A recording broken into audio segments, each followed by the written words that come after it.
Madame, Monsieur, bonsoir et bienvenue dans ce nouveau numéro de votre magazine Tac au Tac, votre émission sociopolitique et culturelle qui dit tout sur tout, qui reçoit tout le monde et qui laisse parler son invité librement, mais tout en respectant la norme. Vous êtes professeur, élite, homme de Dieu, homme politique, ami de la culture. Venez participer dans Tac au Tac et proposer des solutions pour le développement du pays. Pour participer, c'est simple, vous n'avez qu'à nous appeler ou nous écrire sur le numéro qui est affiché au bas de vos écrans, ou bien si vous voulez suivre toutes nos émissions, allez vous abonner sur mon compte YouTube Pocho TV officiel. Suivez-moi également sur Twitter, Nicole Pocho, Facebook, Nicole Pocho, TikTok, Nicole Pocho, Femme Forte, Kafou Kafou, Instagram, Nicole Pocho. Voilà. Ce soir, je reçois pour vous l'homme de toilettage, les journalistes, les célèbres journalistes Yves Bouya, qu'on ne présente plus. Yves Bouya, bonsoir. Bienvenue dans Tac au Tac Magazine. Comment allez-vous? Merci madame, bonsoir de l'invitation, c'est un plaisir. On s'est manqué plusieurs fois pour cette émission. Ah ben oui. Hein? Et j'avais promis, j'irai dépasser. Cette fois-ci, j'ai honoré un engagement. En tout cas, je ne vous en vais plus, c'est fini. Parce que j'ai vraiment reçu cette invitation venant de vous. Et j'avoue que j'ai eu mes côtes très sciées. De vos pressions pour dire qu'il faut venir, mais cette fois j'ai dit non, une très belle émission, très suivie, et j'en reçois les échos à travers la ville, et encore je dis merci pour l'invitation madame. Ok, c'est une bonne chose alors, sinon tout va très bien? Ça va pas, vous savez que les pays est très malade. Parlons un peu de vous, de la presse, parce que là vous venez de me dire que vous avez été reçu par le ministre des Informations, Patrick Mouyaya. Ben oui, les ministres de l'information, des communications, M. Patrick Mouyaya, avait convié une frange de la presse à son cabinet de travail, avec qui ils ont échangé notamment sur les processus électoraux. Il a dit à certains journalistes, aux journalistes présents, que les pays traversaient un moment très difficile et très délicat, et qu'il avait aussi comme autorité de tutelle l'appui de la presse pour parce qu'on a constaté quand même cette division entre journalistes. Oui, les processus électoraux, l'instabilité dans la partie est de la République démocratique du Congo, et tout ce qui est lié à la gestion de la République. Il a dit aux journalistes de voir la République, que nous puissions mettre de côté nos divergences, qu'on puisse servir la République malgré nos convictions. Ça, il a dit, il a compris qu'il y a des journalistes qui portent des convictions, et moi je lui ai dit que moi également j'ai peur des convictions, je suis prêt à défendre mes convictions, et quand je dois faire mon travail, j'ai fait mon travail. Donc il ne faut pas enlever à nous, nous aliéner notre esprit combatif, notre esprit de ces journalistes qui voient autre chose, autrement la gestion. Êtes-vous prêt à mettre vos divergences de côté? Parce que moi, c'était pas plus les divergences. Moi, c'était pas prêt. Il y a certains journalistes qui ne se parlent pas dans la profession. Oui, j'ai senti comment est-ce que c'était devenu cette réunion un vrai défouloir. Ça, je dois dire la vérité. Les termes que j'utilise, c'est les défouloirs, à l'idée où, devant les ministres de la communication et des médias, les journalistes ont exhibé à chacun à sa façon les conflits qui les minent, qui les laminent. Alors, le ministre a dit, il verra dans un autre cadre comment est-ce qu'il peut encore nous réunir pour voir comment est-ce qu'on peut mettre nos divergences de côté, mais sans pour autant pousser qui que ce soit à faire amende honorable, soit à se réconcilier avec qui que ce soit. Non. Il a dit c'est à chacun, à chacun de voir s'il était dans cette capacité, possible, dans cette mesure de se réconcilier avec la personne avec qui il a des petits chagrins et des petits remous. Mais j'ai vu que ces rabibochements, cette mise ensemble de ces quelques confrères qu'on a plus considéré des confrères qui ont une ligne droite, une ligne vraiment très, très critique envers les régimes, que certains traitent d'extrémistes, des radicaux. On s'est retrouvés, on a discuté. Nous étions en fait étonnés de nous retrouver dans ces cadres-là. On a compris les messages, mais certains entre eux se sont dit que, au-delà de tout, nous sommes frères, nous sommes amis, il y a quelque chose qui nous lie, nous avons un passé commun. C'est la confrérie quand même. C'est la confrérie, au-delà de tout, au-delà des intérêts, au-delà des convictions. J'ai vu des amis se parler. J'ai vu Dou Jésus Beledou c'est parler avec Louis-France Kouzikissa. C'était un grand message. J'ai vu ma grande sœur Paulette Kimoutou, qui a aussi soulevé quelques petits soucis sur la profession, sur les insultes, sur les attaques quand ils ne sont pas d'accord. Et avec mon grand frère Joël Kadendanga. Et puis après, ils se sont parlé. J'ai aussi vu le ministre Patrick Mouyaya. Et vous-même, alors, vous avez quand même parlé avec Israël Mutombo, par exemple.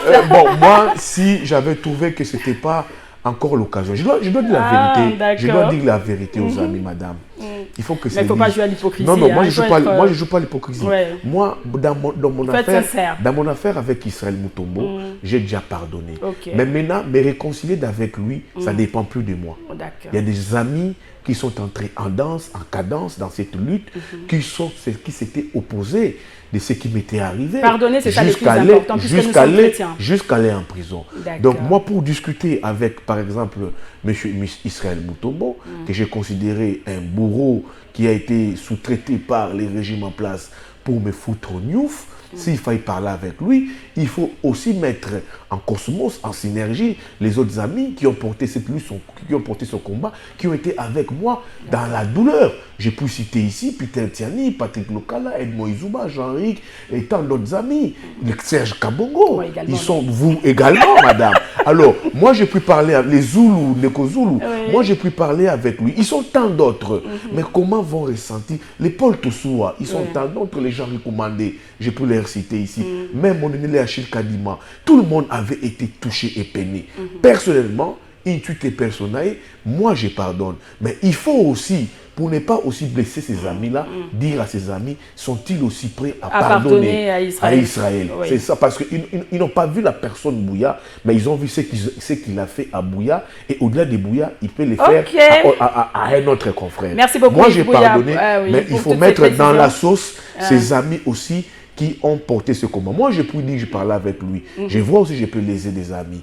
Donc, je peux aller dans ces pardons avec des amis pour dire la page est tournée et voyons les restes. Mais aller moi-même, je refuse de blesser des amis. D'accord, c'est bon. Mais du fond de mon cœur, c'est une page que j'ai tournée. D'accord, c'était là le petit biscuit de l'émission. Bien. Alors, débutons cette émission par l'actualité.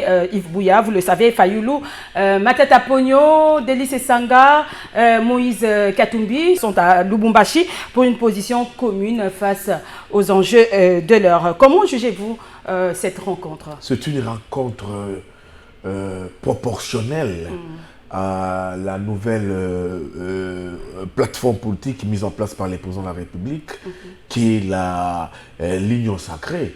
Il était temps, après la mise en place de cette structure politique, Union sacrée, bien que certains animateurs de ces plateformes électorales, si j'ai pu dire, se retrouvent aussi comme officiels dans les gouvernements et dans les institutions. Alors, l'opposition à son tour a remarqué qu'il était très grand temps pour nous aussi de nous ranger en ordre de bataille. En ordre de bataille, ils se sont discutés. Ce que vous avez vu aujourd'hui, ce qui s'est passé à Lubumbashi, ce n'est qu'une surface de ce qui s'était dit en sourdine, de tout ce qui se disait en off. Ils discutaient déjà. Ces 4-3 leaders discutaient déjà. Ils se parlaient déjà. Ils se disaient comment est-ce qu'on peut maintenant cheminer ensemble. Alors, la réunion d'aujourd'hui, de Lubumbashi, c'est quoi? C'est au fait déjà une contre-offensive. Vous avez vu la déclaration, hein? Oui, c'est une contre-offensive. C'est un schéma, s'il fallait dire, en termes d'analyse, un schéma anti-Tshisekedi. Ça, on a de la vérité. Un schéma anti-Tshisekedi où ils se disent, ils ont dit la déclaration, qu'ils lisent dans la pensée de Tshisekedi, du pouvoir en place, certaines velléités d'abord de réviser la Constitution pour écarter certains candidats. Il y a une loi aujourd'hui qui pose problème, inscrite au niveau de l'ensemble, une proposition de loi inscrite au niveau de l'Assemblée nationale, à l'insu de la plénière. Aujourd'hui, ici, les pouvoirs en place nous a placé déjà les lits, nous a déjà fait les lits des hold-up électorales. Alors, on a vu ce courageux Congolais, je cite ici M. Martin Fayoulou Madidi, Moïse Katumbi, Matata Pogno, je vois Délice Sanga, et qui se sont dit que non, voilà, prenons notre courage, mettons en place une dynamique qui va aujourd'hui, qui sera l'alternative au vrai problème des Congolais. Donc quand je dis l'alternative, c'est chaque leader a déjà pour lui peaufiné son plan, son offre politique, et je pense dans les jours qui suivent, qu'ils peuvent déjà mettre ensemble. Et la grande nouvelle là-dedans, c'est quoi? C'est qu'ils vont avancer ensemble. Ils ont déjà lancé une marche pour ce 13 mai, où ça sera une marche qui vivra dans l'ensemble de la République, dans l'ensemble du pays. Et après la marche, ils vont voir comment est-ce qu'ils vont cheminer ensemble. J'ai vu les gens ici vociférer en train de dire, mais pourquoi Lubumbashi? Pourquoi pas c'était des discussions mûries. C'était des discussions mûries. Il y avait d'abord l'option. C'est qui l'initiateur de cette rencontre? Je vous ai dit ici, madame, que ce que vous avez vu à Lubumbashi n'est qu'une suite logique des discussions qui se faisaient en sourdine. C'est une suite logique des discussions qui se faisaient en sourdine. Et aujourd'hui, ils ont exposé cela à la place publique. Ils sont allés à Lubumbashi parce que ça a été une demande, s'il fallait dire, de M. Moïse Katumbi, parce que l'option était de Kindu, de Maniema. Mais quand la demande express est venue du président Moïse Katumbi, les présidents Martin Fayulu Madidi, les présidents Sesanga, les présidents Matata Pogno ont mis de côté leurs égos surdimensionnés.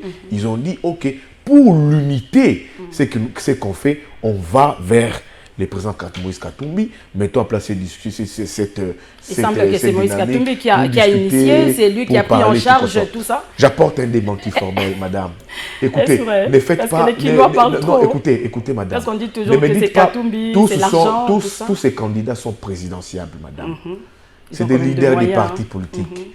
Matata Pogno fut ancien président, ancien premier ministre, ministre des Finances, directeur général, je pense au BSECO. Monsieur Fayulu a travaillé à l'international avec ExxonMobil. Aujourd'hui, il a un plan pour sa campagne élevée à 22 millions de dollars. Il a 7 millions de dollars entre ses poches. Monsieur Katumbi a les moyens de sa politique, autant que monsieur Sesanga. Chacun sait... Parce que dans la politique, on sait comment ça se passe. Madame, chacun s'est pris en charge. La délégation de M. Fayulu a quitté Kinshasa 2 jours avant, constituée de 12 membres. Ce sont partis les membres de l'ECD qui ont cotisé pour que M. Devos Kitoko puisse conduire sa délégation au niveau de Lubumbashi. Autant que M. Matata, qui a payé les billets de sa délégation pour se rendre à Lubumbashi, autant que pour M. Sesanga, autant que pour M. Fayulu. Alors, prêtez des intentions à M. Katumbi pour dire que j'ai pris en charge, j'ai pris en charge, je pense que... Non, la prochaine raison, ça sera de manière rotative. La prochaine réunion se tiendra au niveau de Kindu. Et puis, ils vont sillonner toutes les provinces. Ils vont se rendre à Goma, au sud Kivu. Ils vont se rendre même dans les fins fonds du pays, dans l'Équateur, dans les Bandundu, au niveau du Congo central, pour approcher la population, parler avec la population et mettre en place cette structure aujourd'hui qui devient une vraie machine politique face à l'union sacrée. Il faut aussi ajouter que dans les jours qui suivent, il y aura d'autres personnalités politiques qui vont adhérer. Mais on a quand même remarqué aussi l'absence de Mukwege. Il était attendu, n'est-ce pas? Et Mouzito aussi. Écoutez, non, monsieur Adolphe Mouzito a déjà son schéma à lui. Il faut respecter son schéma. Je pense que c'est très légitime. Je l'ai suivi sur RFI. Il a été contre les régimes. Il s'est aussi opposé, s'il fallait dire en des mots clairs, à la dynamique qui est née au niveau de Lubumbashi. Ça, je le lui concède. Donc, les bâtons de commandement de Lamuka, pour moi, ce n'est plus un combat à l'idée où la plateforme électorale, soit des résistances, Lamuka n'existait plus pour moi, était aussi appelée à disparaître au même titre que les FCC, au même titre que Cash, au même titre que les rassemblements. Donc, comme ça a porté la candidature de Martin Fayulu Madidi, je pense qu'il faut maintenant faire des alliances, alors passer à autre chose. Mais la personne qui incarne aujourd'hui, s'il fallait dire en des termes plus clairs, Klamuka, c'est toujours Martin Fayulu Madidi, parce qu'il a cette légitimité née du peuple, que le peuple lui a attribué. C'est parce que Nouvel Élan pense, hein, Nouvel Élan. Non, mais monsieur, écoutez, la Mouka n'existe plus que Nouvel Élan existe. Moi, je ne suis pas dans cette wengelisation de la Mouka. Moi, je refuse, je veux rester journaliste. Monsieur Adolphe Mouzito n'a pas été le candidat de la Mouka. Mais il a soutenu les candidats de la Mouka. La personne qui incarne la Mouka Je l'ai dit, je respecte M. Adolphe Muzito. Il a oublié tout ce qu'il a été. Il a accompagné Fayoulou. On leur disait, c'est des Pangistanais. Mais il a tout oublié. Il a accompagné jusqu'à la fin. Leur guerre, je n'entrais pas dedans. Je respecte ses prises de position. Je respecte son point de vue. Mais il faut être clair envers les Congolais. La personne qui incarne la Mouka, c'est Martin Fayoulou Madidi. Parce qu'il a une légitimité que le peuple lui avait donnée au lendemain des élections de 2018. Pour que cette légitimité qu'incarne Martin Fayoulou Madidi puisse disparaître, il faut y avoir d'autres élections. Au cas contraire, il va toujours incarner l'image de la Mouka. C'est ce que j'allais dire. Alors pour moi, pour ne pas être... J'ai assez trop de respect pour lui, et pour Muzito et pour Fayoulou. Mais j'ai fait là maintenant, j'ai dit, je parle comme journaliste, je refuse d'entrer dans cette wengelisation à l'idée où ça ne se conduit nulle part. C'est une distraction pour moi. Les enjeux sont autres et sont ailleurs. Discuter sur la paternité de la Mouka, c'est une distraction. Autant que Fayoulou, Muzito se discute la paternité de la Mouka, autant que Tshisekedi peut le faire, autant que Fayoulou Katumbi peut le faire, autant que Bemba, autant que Kamere, autant que Matouroulou, autant que Boussaniamou aussi, parce que tous ont été de la Mouka.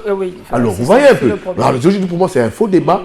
Ils s'organisent, Fayoulou et Muzito peuvent s'organiser au niveau de leur parti politique. Ils ont des partis qui avancent. Muzito est un parti politique qui s'appelle Nouvelle Élan, qui s'implante, qui s'assiège, qui s'achète des sièges. Il s'est focalisé sur son offre politique, autant que pour Fayoulou qui revenait de Kisangani avec une offre politique qu'il appelle les manifestes de Kisangani, qui est un siège acheté à plus de $1 million sur Triomphal, qui a un parti installé, qui se cotise, qui avance. Pour moi, qui puisse se focaliser sur l'implantation de leur parti politique et voir les vrais intérêts du peuple. Quant à Denis Mukwege, il faut comprendre, il est indirectement dans la dynamique, il est dans la dynamique sans pourtant l'être, parce que il est activiste de la société civile. C'est un acteur de la société civile. Toutes les personnes, les grands leaders politiques qui se sont rendus au niveau de Lubumbashi sont des candidats déclarés à la présidentielle de 2023. Mukwege n'est pas encore candidat déclaré. Il attend, il y travaille, son parti politique travaille, je crois que ça s'appelle Appel patriotique, il travaille. Quand il sera intronisé, il portera cette casquette d'un acteur politique, je pense qu'il va adhérer à la dynamique. Jusque-là, comme il est encore dans la société civile, il va lever les options dans les jours qui suivent, et les jours qui sera intronisé comme candidat président de la République, il prendra des grandes options, et je pense, à mon humble avis, qu'il va rallier la dynamique de Lubumbashi. Eh bien, revenons un peu à ce qui s'est passé à Lubumbashi. Yves Bouya, peut-on dire que les quatre vont créer une plateforme électorale? Je pense que le débat n'est pas encore là. Le débat est là, c'est de mener des sanctions communes. Le débat là, va se présenter comme une alternative crédible. On va dans un processus électoral qui pose problème, qui est très biaisé. Il fallait suivre la lettre de Martin Fayoulou à l'Union africaine. Il avait dit que M. Tshisekedi préparait les lits de la contestation en organisant des élections très contestées. Alors, le combat est déjà connu. Le combat, c'est de mettre fin aux velléités de glissement que veut nous proposer les pouvoirs en place, l'Union sacrée, M. Tshisekedi, comme ils le disent. Les combats, c'est quoi? C'est le consensus. Il faut trouver un consensus sur la CENI, un consensus au niveau de la Cour constitutionnelle. Monsieur Denis Kadima, au niveau de la Cour de la CENI, ne rassure pas. Il sort des entrailles de l'UDPS, de l'Union sacrée. Monsieur qui est à la Cour constitutionnelle, Kamouleta, d'après plusieurs sources, il sort des entrailles du pouvoir. C'est là où ils disent que nous avons aujourd'hui un processus électoral qui va à un fiasco et nous avons des institutions caporalisées qui donnent l'image d'une mauvaise démocratie. Ça, il faut y voir ça. Un autre combat qui se sont donnés, c'est l'intérêt du peuple. La misère dans laquelle est plongée la population, c'est une misère aujourd'hui indescriptible, madame. Donc il faut y travailler, il faut y penser. Bien qu'ils ont tous, chaque candidat, un projet de société, mais ils se disent qu'il faut aussi parler au nom et pour l'intérêt du peuple. C'est le combat pour lequel ils se sont donnés dans une durée. Je pense qu'au moment porté, madame, mais vous ils vont s'organiser. Ils vont s'organiser. Mais vous connaissez quand même nos politiques, parce que c'est pas une première, c'est la période électorale. J'ai aimé les déclarations de Matata Ponyo qui a dit que les signatures apposées aux pages de la déclaration commune ne soit pas une mésaventure. Ça doit aujourd'hui incarner les vrais problèmes de la population, incarner l'espoir. Je pense qu'ils sont conscients. Chacun d'entre eux, je vois Matata, je vois Fayoulou, je vois Katumbi, je vois Sesanga, ils ont tous une forte personnalité. Mais Yves Bouya... Ils ont... Madame, laissez-moi en venir. Ils ont tous une forte personnalité. Pourquoi je le dis? Quand je parle d'une forte personnalité, je ne vois pas, moi, Tshisekedi, président de la République, débaucher Fayulu. Je ne vois pas Tshisekedi débaucher Matata. Je ne vois pas Tshisekedi débaucher Sesanga. Je ne vois pas Tshisekedi vous débaucher Katumbi. Qui viennent la politique est dynamique. Non, ce n'est pas dynamique, madame. C'est des gens avec une forte personnalité, qui croient en eux, qui se sont dit, on s'engage. Je vous ai dit, ils ont les moyens de leur politique, ils ont des entrées à l'international. Ce qu'il faut aussi comprendre, cette réunion aujourd'hui regroupe, cette dynamique regroupe tous les clivages. Les clivages Est-Ouest. Par les élections, madame, c'est juste une deux clivages au Congo. Nous avons les clivages Est et les clivages Est. Seul Fayulu, qui avait dit, s'il ne se représentait pas, seul peut aujourd'hui réunir les deux clivages. Les clivages Est et Ouest. Il peut les faire. S'il ne se représentait pas, si c'est représenté, il peut réunir le clivage Est-Ouest. Si ce n'est représenté pas, il peut juste travailler la partie Ouest. C'est très important. Katumbi, Matata, vous représentez les blocs soilophones. Quand je parle de blocs soilophones, je vous prends les Katanga, les Nord Kivu, les Sud Kivu et les Maniema. C'est très important. C'est ça aujourd'hui, puis aujourd'hui, vous imposez au niveau du Kasaï, quand vous prenez les Katanga. On ne peut pas aujourd'hui remettre en cause le leadership de ces Sangas. Et qui peut être appuyé par d'autres Kanangais qui sont frissés de ces régimes. Ça, on ne peut pas oublier cette donne. Et avec l'ouverture de cette dynamique, je pense qu'il y aura d'autres forces qui vont s'associer. Je vous dis ici, dans cette dynamique, il faut aussi associer l'Église catholique. Parce que quand vous comprenez, qui n'est pas dedans, mais qui partage cette lutte de ces dignes fils du pays qui ont mis en place cette dynamique. Donc, ce n'est rien à négliger que l'UDPS comprendre qu'ils ont en face du lourd. Un bloc du lourd. S'ils se disent que ça sera comme des cacahuètes, comme des boulevards, je pense qu'à mon niveau, c'est simplement l'illusion du pouvoir. D'accord. Yves Bouya, mais au cas où le 4 a créé une plateforme électorale, selon vous, il sera facile de dégager une candidature commune entre eux? J'en ai vu au niveau de la Mouka. Parce que les opposants partent j'en ai vu. Non. Il faut pas un ordre dispersé. Ce qu'on voit à Lubumbashi, c'est les figures de pour de l'opposition. Est-ce que ça sera facile? Madame, s'ils mettent de la volonté, ils voient l'intérêt du Congo. Parce que vous venez de dire là, ce sont des messieurs qui ont une forte personnalité. Une forte personnalité. Quand je parle d'une forte personnalité, ce n'est pas des personnes, quand ils s'engagent, et puis ils prennent le téléphone et disent que non, j'ai retiré ma signature. C'est là que je parle de la forte personnalité. Quand ils signent, ce n'est pas des personnes qui prennent le téléphone pour dire j'ai retiré ma signature parce que la base a dit. C'est ça que j'ai dit. Quand ils signent, ils ont une forte personnalité. Quand ils signent, ce n'est pas ces personnes qui prennent leur téléphone pour dire j'ai retiré ma signature parce que la base a dit. Je ne vois pas ça. Ils ont une forte personnalité, ils peuvent se surpasser. S'ils voient l'intérêt du peuple, ils mettent de la volonté politique. En parlons-en. La Mouka, comment la Mouka est née?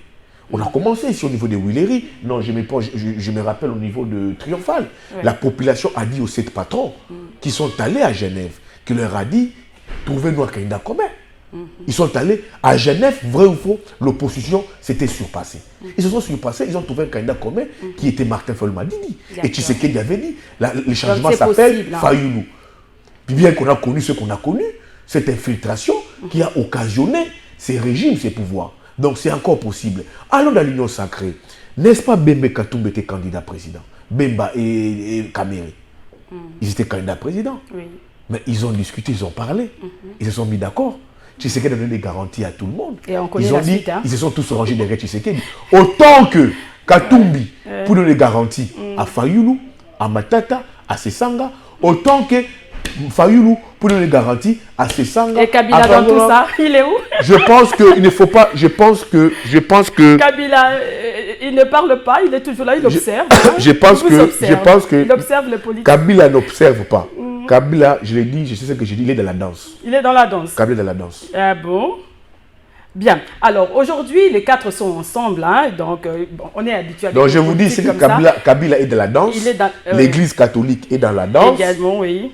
Il faudrait négliger personne. Mais quand même, hein, on analyse quand même cette histoire avec l'inconstance là, avec nos politiques. Hein. Tantôt, vous êtes ensemble à un moment, puis on se sépare à un autre moment, et puis on se réunit encore. Fayulu et Katumbi, ils étaient séparés, n'est-ce pas? Katumbi a dit, je suis de Lubumbashi, oublions les passés. Fayulu avait dit, quand le pape était passé ici, qu'il a pardonné à tout le monde. C'est ça les grands hommes. Il y a les Kinois qui disent que ce sont des maboké politiques. Non, là, on est en train de, écoutez, les maboké politiques, c'est l'union sacrée. Ah. L'union sacrée ne voulait pas que l'opposition puisse s'organiser. Vous voyez, quand l'union sacrée s'est organisée, on a pris acte. Mais quand c'est l'opposition qui s'organise, ça pose problème. Pourquoi vous êtes dans l'obligation de vous organiser? Et avec un schéma de perdre, hein, il faut faire très attention. Un schéma de perdre? De perdre. De perdre comment? De perdre. On n'organise pas les élections pour perdre. Kabila en est un cas jurisprudentiel. Kabila en est un cas jurisprudentiel. Les gens qui ont signé chez Tshisekedi dans l'Union sacrée, Kabila en avait fait hier en 2018. Hein. Tous ont signé, ils ont signé quand ils voyaient Kabila, devant Kabila. Devant Kabila. Mais c'était l'illusion du pouvoir. Croyant qu'il y aura un pro-Kabila qui sera à la tête du pouvoir. Mais on arrive à la fin, c'était autre chose. C'est ça les présences de la politique. Donc, ça c'est la talibanie. Ça c'est les pouvoirs. Ça c'est l'union sacrée, Tchilégi, Louis de Pèse, qui ne veulent pas que l'opposition puisse s'organiser. Eux doivent s'organiser. En 2011 aussi, l'opposition s'est organisée, mais après, on a vu comment il est parti en ordre dispersé. Madame, on est habitué à ça. Madame, hein, je sais, je connais, je vois vos inquiétudes, vos doutes, vos frustrations. Fayoulou et Mouzito étaient ensemble, là, ils se sont séparés comme ça. Madame, l'enjeu... Qu'est-ce qui a pu les séparer? On ne sait pas. C'est qui, écoutez, moi je ne veux plus revenir sur le débat de Lamuka. Moi je vois l'avenir.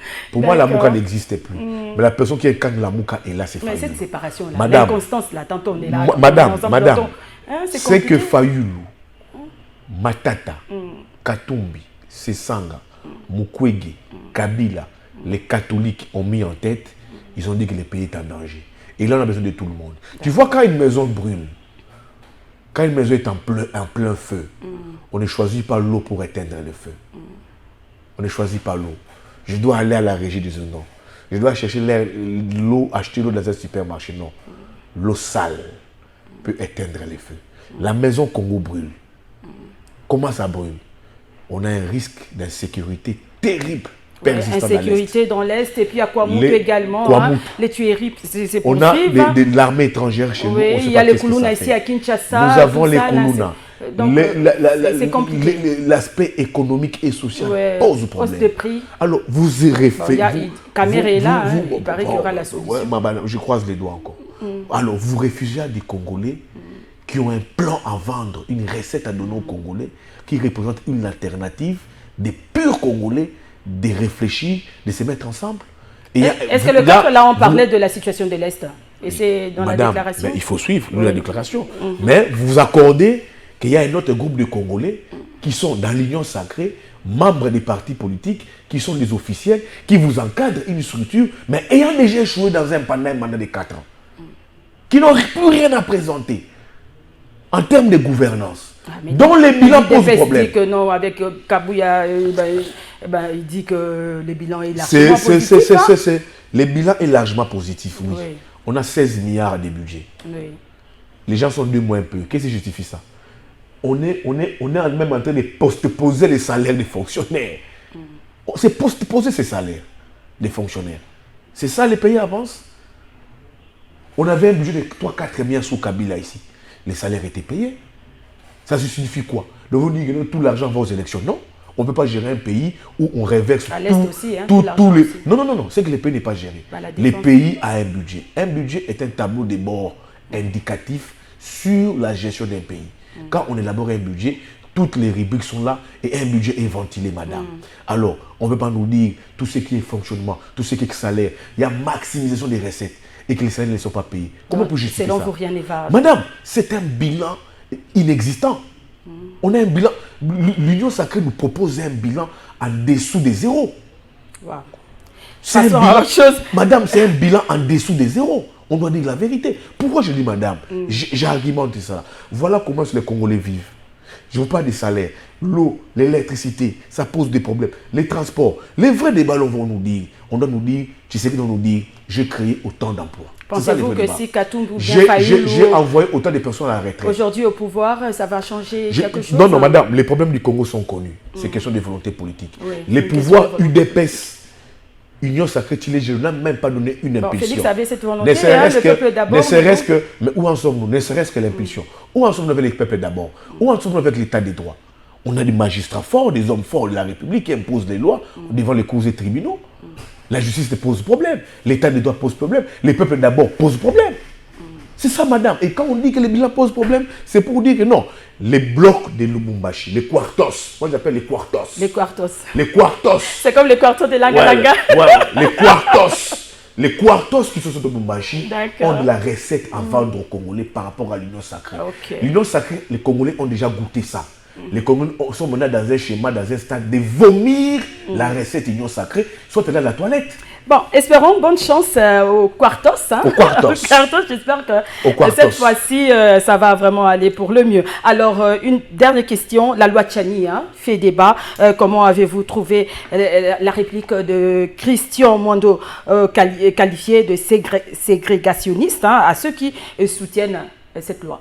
Oh, madame, comment ségrégationniste ces propos? Je condamne, je ne soutiens pas. Peut-être, mais... Moi, je pense que Christian Mwando a apporté les vrais problèmes de Katangé. Parce qu'il trouve qu'il y a un fils Katangé qui va être écarté de la course présidentielle. Et c'est que les gens ici, UDPS, insultent tous les gens. Jules Mounir, une fois dit ici, il a insulté des gens ici. Moi, je pense que ce n'est pas ça le débat. La loi Tchani n'est pas un débat. C'est une distinction. C'est une loi qu'on doit agir dans notre... Est-ce que ça va passer? Ça ne passera pas.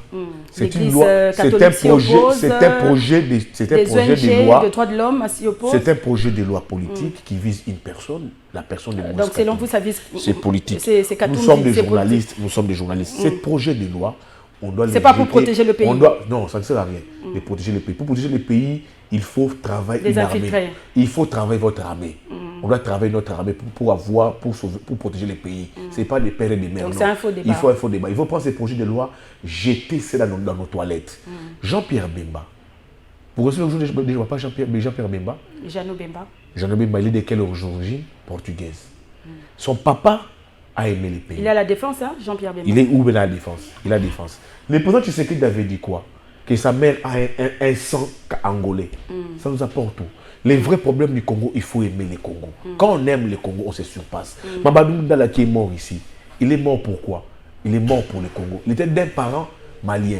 Alors, les gens qui sont nés, les métissés qui sont nés ici, on va leur prouver le Congo. Abed Achou, il est né d'une mère congolaise. Vous ne savez pas?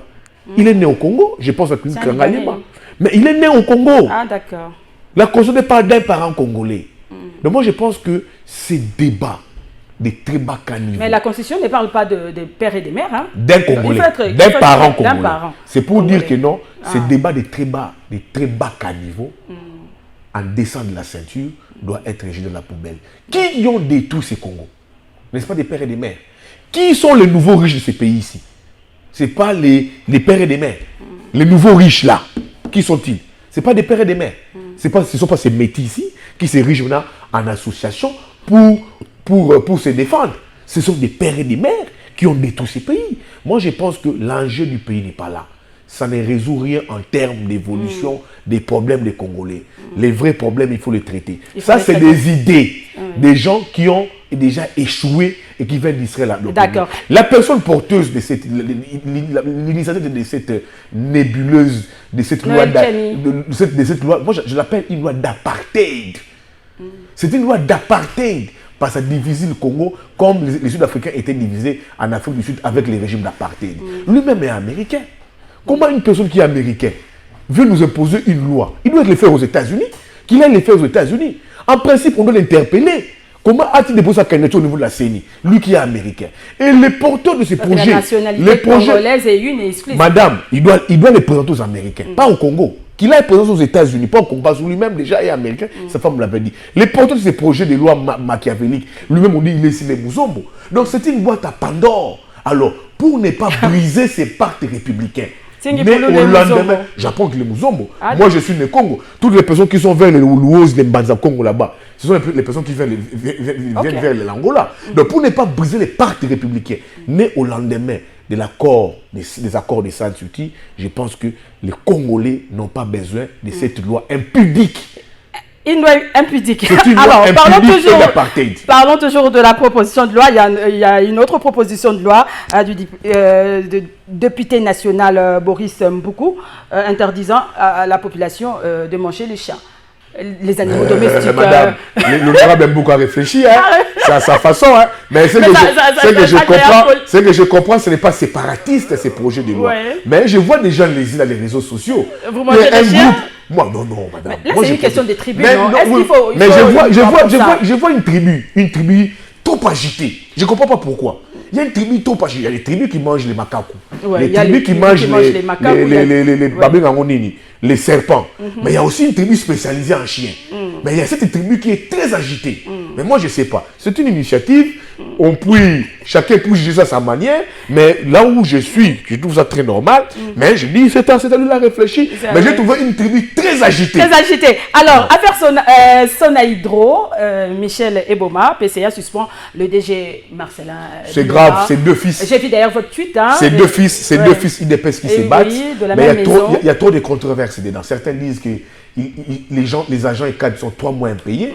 Monsieur Marcelin Bilomba aurait signé plus de 7 contrats au-delà de 3 millions de dollars. En principe, quand vous signez un contrat, quand vous engagez un contrat pour l'entreprise dans un contrat pour plus de 3 millions de dollars, cela doit passer en débat au niveau du conseil d'administration. Ça n'a pas été le cas. Et Marcelin Bilomba aussi accuse les PCA. De l'autre côté, je vois, il accuse les PCA pour dire qu'ils ont voulu tripler leur salaire au-delà, qui doit passer de 6 000 à 33 000 dollars. Donc moi, je ne sais pas, c'est une controverse, mais comme journaliste, j'essaie un peu d'enquêter. Mais vous savez, ce monsieur, c'est Marcelin Bilomba. C'est quelqu'un de trop imbu de lui-même. Vous avez vu dans les procès caméras comment c'était présenté, c'était affiché. Je pense que c'est une dynamique qu'il a apporté là-bas. Mais je sais, c'est 2 fils d'IDPS qui se battent. Mais IGF a été invité. D'ailleurs, il a invité IGF. Madame, l'IGF là, moi. IGF même interdit. Madame, moi je ne crois pas trop à l'IGF là. L'IGF là d'Alinguete. Oui. Non. Ah, comment ça? Madame, moi je ne crois pas trop à l'IGF. Le travail Kaba, l'IGF là. Madame, moi je ne crois pas. Vous n'êtes pas d'accord avec Alinguete? Je n'ai jamais cru à Alinguete. Ces rapports ont toujours posé problème. Je ne croirais jamais à Linguete. Parce qu'à chaque fois qu'ils pondent des rapports, il y a toujours une contestation. Vous avez vu la Chine s'opposer à ce Sikomi. Les gens s'opposent. Moi, je ne crois pas à Linguete. Je ne crois pas à l'IGF, moi. Alors, je ne peux pas croire. Donc, moi, je ne veux pas aller trop loin. Je n'ai jamais cru à Linguete. Je n'ai jamais cru à l'IGF. Donc, moi, c'est devenu peut-être un élément où il faut peut-être voir qu'est-ce qu'il faut faire pour déranger des gens. Mais l'IGF, moi personnellement, Yves Bouya, je ne crois jamais à ces rapports. Je ne crois jamais. Comme on appelle l'IGF quelque part. Bon, l'IGF vient peut-être. Je ne sais pas, mais je crois jamais. Vous ne croyez pas. Je ne crois jamais, libre madame. à vous. Donc, je ne crois jamais. Vous êtes libre, hein, c'est votre droit. Jamais. Alors, le DG de la SNEL aussi, hein, c'est l'actualité. Non, celui-là, il fallait qu'il parte. Il a été désavoué. Mais il fallait qu'il parte. Mais le problème, ce n'était pas ça. Les problèmes, il faut aujourd'hui voir les vrais de la SNEL qui fait face à des très sérieux problèmes. Il faut relever les défis au niveau de la SNEL qui passe par des vrais moyens, voire même s'il faille privatiser cette SNEL. Je pense que c'est la responsabilité revient à l'État, bien que ces entreprises publiques soient transformées en société commerciale. Arrivée du président suisse? Oh, tourisme. Hein. Du tourisme. Sa visite est dans le cadre humanitaire, hein, il va aller dans l'Est du pays. On n'est plus rien à s'attendre pour concernant les problèmes des Congolais. Macron est venu, Sarkozy, tout ça, du tourisme. Macron nous a donné une bonne gifle ici. Hein. Une très bonne, donc une très belle d'ailleurs. Très bonne et belle gifle. Alors nous sommes arrivés et puis pour aller finir prendre une castelle à Bandal. Au Rwanda, on va l'amener dans une bibliothèque. Mais il vient chez nous, il nous gifle, donne une bonne gifle pour aller prendre une castelle à Bandal pour vous dire que les Congolais, c'est ça les Congolais. Hein. C'est l'ambiance. Hein. C'est l'ambiance. Mais au Rwanda, c'est pas ça. Ça ne sera pas au Bénin, ça ne sera pas le cas au Burkina Faso. Hein. Donc, c'est du tourisme. Donc, c'est l'image que nous envoyons. Ça ne change rien en termes de diplomatie, en termes de promesses, en termes de ressources sur terrain. Je pense que c'est du tourisme. Alors, Yves Bouya, ça sera tout. Alors, un mot de la fin. Je ne sais pas si vous avez un mot de la fin. Merci de l'invitation. Oui. Je pense qu'il y a un message à transmettre. Merci de l'invitation. Merci à Congo Web. Merci aux gens de Congo Web. Le président Gabi Chabani Récolte, Gilbert Biladi, l'équipe technique, l'équipe professionnelle, la rédaction. Ça passe aussi à Perfect. Perfect, les bons boulots que vous faites.